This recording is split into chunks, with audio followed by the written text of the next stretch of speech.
করবেন। আমি অমলেন্দুদার কাছেই আসবো আলোচনায়। অমলেন্দুদা, ইতিমধ্যে আপনি তো জানেন যে দিল্লিতে ভোট গ্রহণ চলছে, কি মনে করছেন ফলাফলটা কি হতে পারে?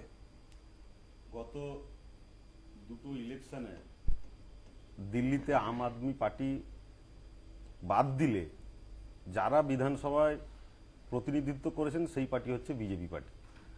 ওখানে টোটালি পশ্চিমবঙ্গের মতন বাইনারি ইলেকশন হবে, তথা যা ভোট যারা দুর্নীতির সাথে, আমার পূর্ববর্তী বক্তা রাজুবাবু যে তৃণমূলের হয়ে কথাগুলো বললেন, জাস্ট উনি সবই ঠিকই বলেছেন। উনি একটা কথাই বলেছেন যে পশ্চিমবঙ্গে তৃণমূল যা যা করে সেই কথাগুলিকে উনি উনার মুখ দিয়ে বলেছেন, এটাই বাস্তব। আর ভারতীয় জনতা পার্টি বিজেপি দিল্লিতে আপনারা জানেন লোকসভায় যথেষ্ট ভালো ফল করেছে গত দুবারই, কিন্তু বিধানসভায় কি হয়েছে না কিছু চাওয়া পাওয়ার রাজনীতি, তথা বিধানসভায় যে সমাজের আমরা প্রত্যেক সময় চেষ্টা করে, ভারতীয় জনতা পার্টির আদর্শই হচ্ছে সমাজের অন্তিম পর্যায়ে যে মানুষ বসবাস করেন, যার কাছে শিক্ষার আলো পৌঁছায়নি, যার কাছে স্বাস্থ্য ঠিক পরিষেবা ঠিকঠাকভাবে পৌঁছায় না, তাদের কাছে সমস্ত কিছু পরিষেবা, সরকারি পরিষেবা ঠিকভাবে পৌঁছে দেওয়া, এটাই ভারতীয় জনতা পার্টির 1980 সালে গঠন হওয়ার পর থেকে এই আদর্শ নিয়েই কাজ করে আসছে।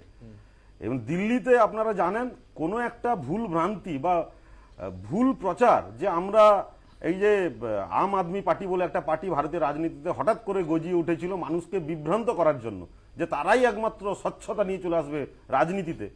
দিল্লির কিছু মানুষ তাদের এই বিভ্রান্তকর, যে তখন যে কংগ্রেসের সরকার ছিল, যখন তাদের প্রথম উদয় হয় আম আদমি পার্টির, তখন একটা দিল্লিতে কি ছিল, কেন্দ্রীয় সরকার দুর্নীতিগ্রস্ত সরকার, সমস্ত জায়গায় দুর্নীতি ধরা পড়ছিল।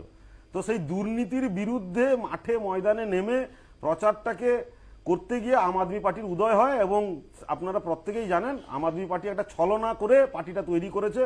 অ্যাকচুয়ালি দুর্নীতির বিরুদ্ধে যে আন্দোলনটা দিল্লিতে তৈরি করেছিলেন সেটা আন্না হাজারেজি তার সাথে ছলনাও করেছে, এবং সাধারণ মানুষের সাথে বিগত দুটো টার্ম বিধানসভায় যে ছলনা করে তাদের প্রতিষ্ঠাতা তথা তাদের চেয়ারম্যান জেল খেটে এসে এখন যে ভোট চাইতে যাচ্ছেন মুখ্যমন্ত্রী থেকে ইস্তফা দিয়ে সিম্পেথি নেওয়ার জন্য, মানুষ আর তাতে বিশ্বাস করবে না।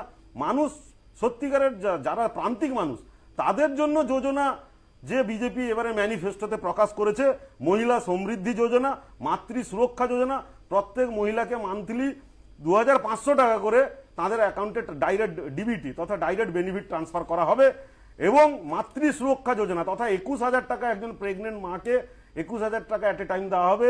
এবং তার সাথে সাথে 6টা নিউট্রিশন কিট